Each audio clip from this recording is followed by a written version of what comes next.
So if you have 1 minute, I'd like for you to check out this video. Most of the people that we meet, especially African Americans, they don't even know their fathers.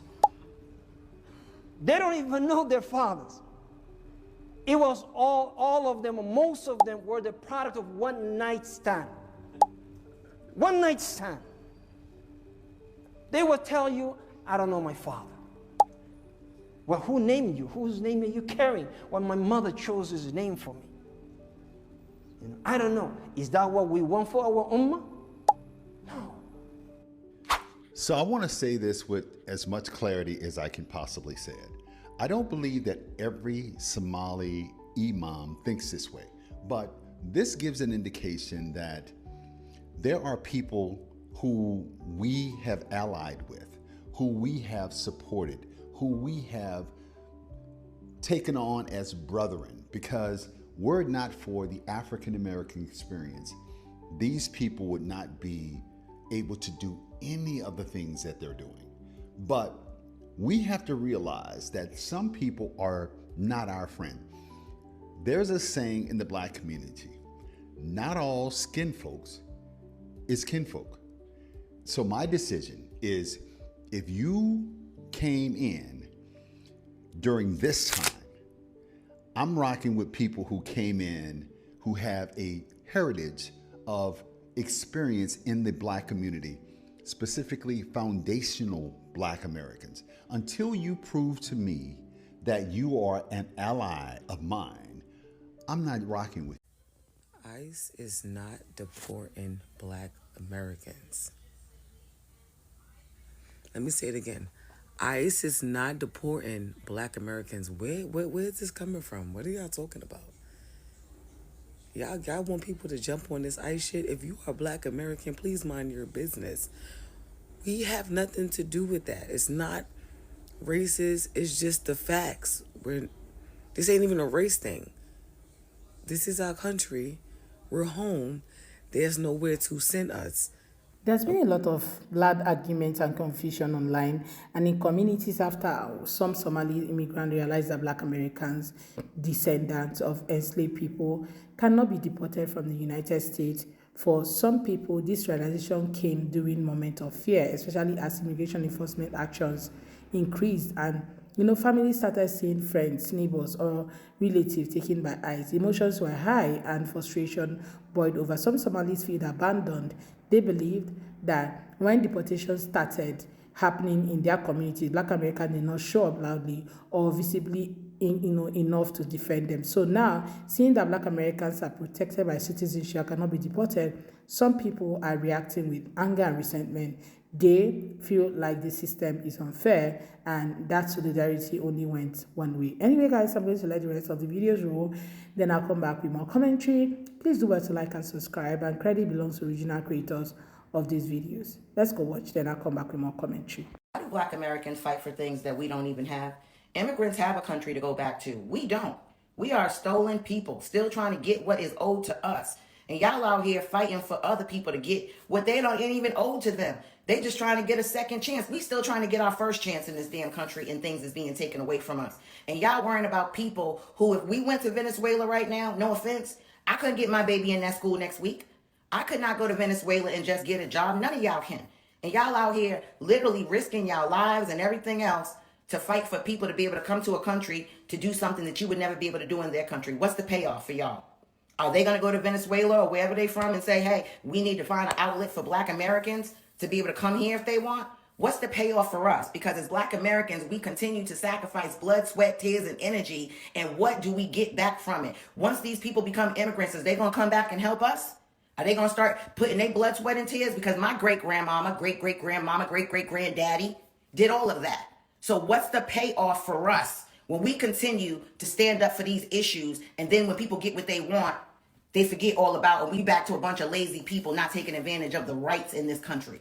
So I just came across a video from a Nigerian American man who was explaining how Shabuzi's speech at the Grammys, talking about how immigrants built America, how Black Americans are taking it out of context because there's so much distrust in our community and in our country. Me, as a Black American, I'm taking that as him saying, you guys just have so much trust issues because that's not what he meant. Like, you guys just need to relax. Unfortunately, you guys are responding to his speech this way because the climate that this country is in. Again, to me, this is me personally, as a Black American, I am offended by Shabuzi's statement and offended by this man's response to Black Americans' response. I want to address like a couple of things regarding Shabuzi's speech. I think it is once again so disrespectful and belittling for anyone to comment on Black Americans' response to Shabuzi's statement stating that immigrants built this country, because it is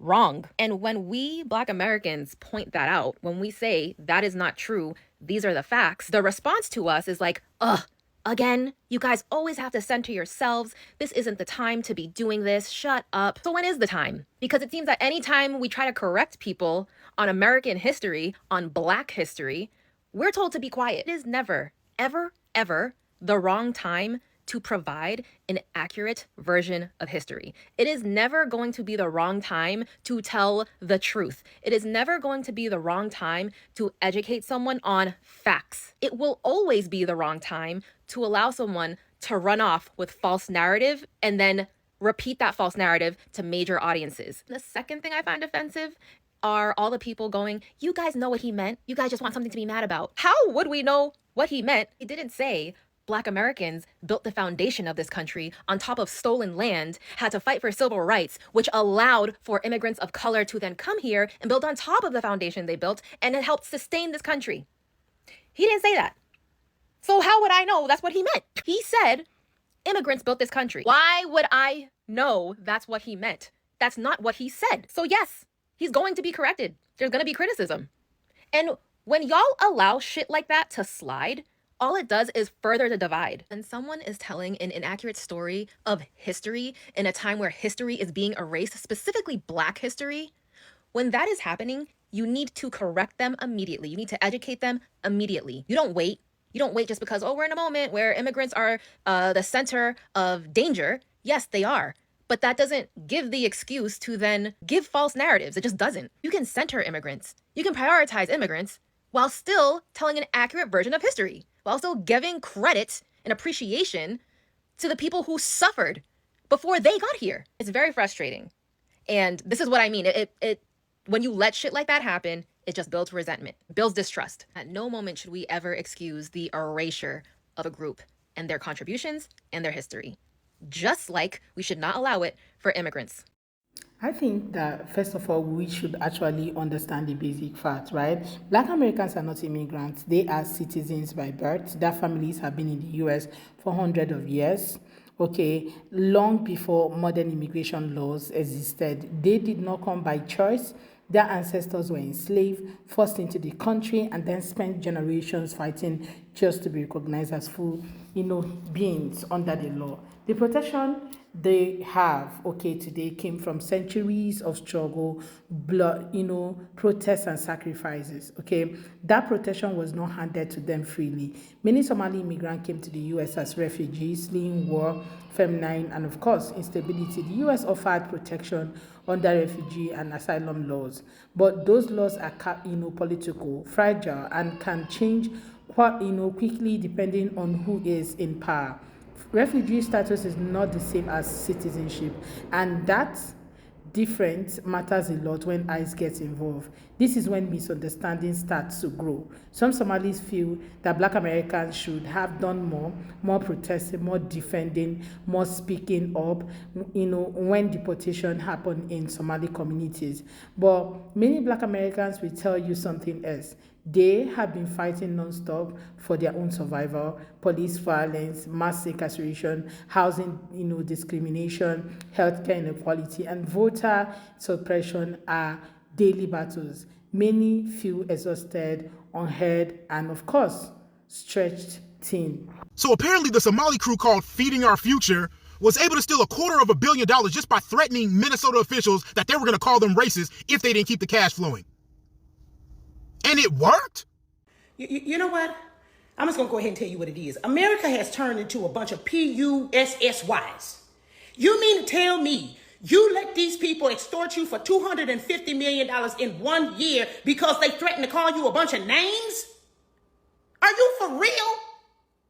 Whatever happened to sticks and stones? May break my bones, but names, whatever. Listen, let me tell you something. You so busy trying not to be the bad guy, you don't want to be the villain so bad that the pendulum has stretched and swung too far to the other side. And that is the problem. That's the problem. You don't went from, well, this is the land of the free, and then people can come and get the American dream, to the American people are paying taxes, so we have to pay for everything, including our own thoughts. And you let these people come in here and tell you what you gonna do, or they're gonna tattletale on you. Man, y'all tripping. You better get your head out your ass, America. I'm telling you. Listen, this is what it is. If you don't like it here, if America is racist, if America is all these different things, you are more than welcome to go back to either where you came from, or you can go back, or you can go to another country that you think is gonna treat you better. It's not a big deal. Get the fuck out. You don't have to stay here, whore. What the hell is we doing over here? So you mean to tell me we got veterans on the street living homeless? What is beeping on this thing here? We got veterans on the street living homeless, but you're going to give $250 million to a bunch of people that are not supposed to be here? Man, we got to get this shit straightened out, and we got to do it right away. I'm sick of this shit. I just seen a video on here where African girl is on here saying, oh, well, ICE is now deporting black Americans. What the fuck is they going to deport us to, bitch? They going to deport me back to St. Louis where my daddy from, bitch? They want it to be us so bad. They're not after us. See, we've been fighting these motherfuckers for generations and generations. They can't send us anywhere. Okay? It's nowhere for them to send us. This is our land just as much as it is theirs. We built this motherfucker. Didn't you hear what Trump said? It's us. The fuck is y'all talking about? And truly, we was here before them. And then y'all want to get on here and talk shit about us. And then turn around and ask us to unite with you guys. If we probably gonna unite with any fucking body, it'll probably be the Mexicans. Duh. And stop saying that I'm African. I'm not African. My ancestors are Cherokee and Choctaw Indians. With the feathers. That's me. That's us. But it's okay. Y'all don't have to drag us into y'all bullshit. I mean, we get it. Trump is doing a damn fool on everybody. But at the end of the day, why y'all gotta pull us in it? They can't send us nowhere. Where they gonna send me to? Where's they gonna send us to? They gonna send my brother back to goddamn Chicago? What is going on? It's important to know that solidarity does not always look the same to everyone. There's also a painful truth that needs to be said out loud. Sometimes immigrant communities are encouraged directly or indirectly to distance themselves from Black Americans. They are told you are not like them, or if you behave well, the system will reward you. This creates division. Some immigrants start to see Black Americans as a separate group instead of natural allies. That distance only, benefits the system, not the people. When deportations happen, fear takes over. Fear makes people, angry. Fear makes people look for someone to blame. Instead of blaming immigration policies, political leaders, or the system itself, anger sometimes gets redirected towards Black folks. That's where things go wrong. Black folks did not create ICE. They did not write deportation laws. They did not sign a system that treats immigrants as disposable, labor. In fact, many Black activists have protested immigration enforcement, police, cooperation with ICE, and of course, detention centers for years. But those efforts, often go unnoticed or uncredited. Another issue is expectation. Some Somalis' voices online have said, we stood with Black Americans during protests, so why didn't they stay or stand with us as well during this time? That feeling is unreal. Okay, we stood with Black folks does not mean that they have to stand with you. Okay, especially when they feel that your standing was only, for your own sake. Okay, but they also ignored history. Black folks have been standing alone for a very long time. When they protest, when they are often beaten or ignored. Support from other groups has been very temporary, conditional, symbolic.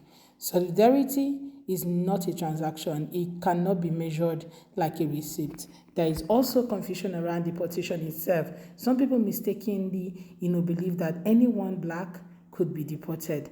That is not true. Deportation is about immigration status, not race. A black immigrant can be deported. A black American citizen cannot. This legal difference is not favoritism. It's a citizenship law, and of course, anger toward black folks for being citizen is also very much misplaced by most of these people. Somali families are scared. They are watching loved ones disappear into detention. They are worried about their children, and of course, they feel targeted and unsafe. At the same time, black Americans are watching the same system expand using police and surveillance and tracing to control people. They recognize the pattern because they have lived it for generations. And a lot of them warn these people about this and how it is going to really affect them before they are voting. But yeah, a lot of people didn't listen to them. And now that the whole deportation are here, they are expecting black loyalty, black people to stand with them and all that. Anyway, guys, let me wrap it up here. Let me know what your own take are in the comments. Let's have that conversation. Please do well to like and subscribe if you haven't already. And don't forget to give the video a thumbs up so that more people can see it. Credit belongs to original creators of these videos. I look forward to seeing you all on my next. Thank you so much, guys, for watching. Don't forget to like, subscribe, share, and drop your own take in the comments. See you all on my next. Thank you for watching. Bye, guys.